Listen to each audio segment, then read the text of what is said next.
As you can see, over time, and through many times of pulling up and down, the bottom pin of the jacket is no longer as secure as it was at first.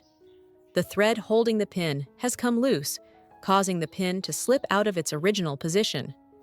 Because there is no fixed pin, the two sides of the zipper cannot hug each other to start the zipper process, even though the entire upper teeth are still very good. Just one small broken detail makes the whole jacket difficult to use, sometimes making us think that we have to replace the lock or even throw away the jacket. But in fact, this problem can be completely fixed at home with a few simple steps and a little meticulousness. To fix this problem, I will use a very familiar tool in the house, a small safety pin. Although it is just a simple item, in many cases, it helps us to handle small errors of the zipper extremely effectively. First, I take a safety pin and gently open it. The sharp end of the safety pin will be a great assistant in this step. I use the tip of the safety pin to hook all the remaining frayed threads around the clasp. These small threads are the reason why the clasp is crooked, difficult to operate, and cannot be reattached in the right position. After hooking the thread clean with the safety pin, I continue to use scissors to trim the remaining threads, making this area cleaner and neater.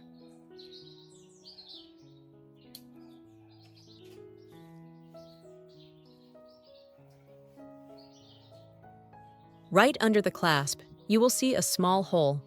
This is where the clasp is initially fixed. Over time, dirt and excess thread can clog this hole. So I used that same safety pin to clear the latch hole, ensuring that when I refastened the latch, everything would fit and be as secure as when I first bought it. After I had cleared the small hole under the pin, I moved on to cleaning around it in preparation for reattaching the pin. I used scissors and gently cut off all the loose threads that were still clinging around the pin. These threads are small, but if not removed, they can get in the way and make it difficult to reattach the pin. Once I finished cutting, I looked again and saw that there were still a few tiny threads clinging to the edge of the fabric. To completely remove them, I used a lighter to lightly heat the area. Just heat it very quickly, the loose threads will shrink and disappear, leaving the pin area clean, neat, and more secure. Thorough cleaning at this step will help the new pin to adhere more tightly and operate more smoothly after the improvement. I started the main repair step of recreating the new fastener for the shirt. I prepared a small safety pin, just the right size to fit into the fastener hole I had just cleaned.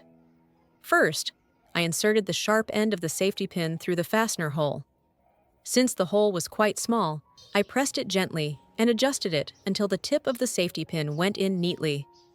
Once the pin was in the right position, I used pliers to push the safety pin deeper, helping it to grip and create a solid hold, like a new latch on the shirt. Then, I used my hands to bend the body of the safety pin back to fix the orientation and create a secure fit.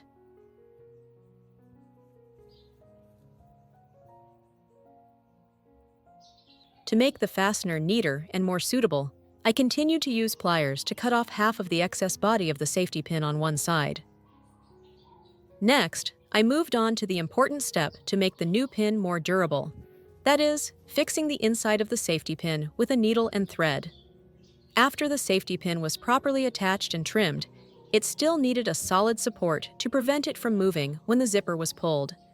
Therefore, sewing it in place was a step that could not be skipped. I used a needle and thread and started each small stitch from the inside of the shirt. I moved the needle around the safety pin, each stitch hugging the needle, as if pinning it tightly to the edge of the fabric. Because this area was quite small and the safety pin was in a difficult position to operate, I had to sew very slowly and carefully to make sure each stitch was secure and not loose. The sewing time was quite long because I wanted the new pin to be fixed firmly.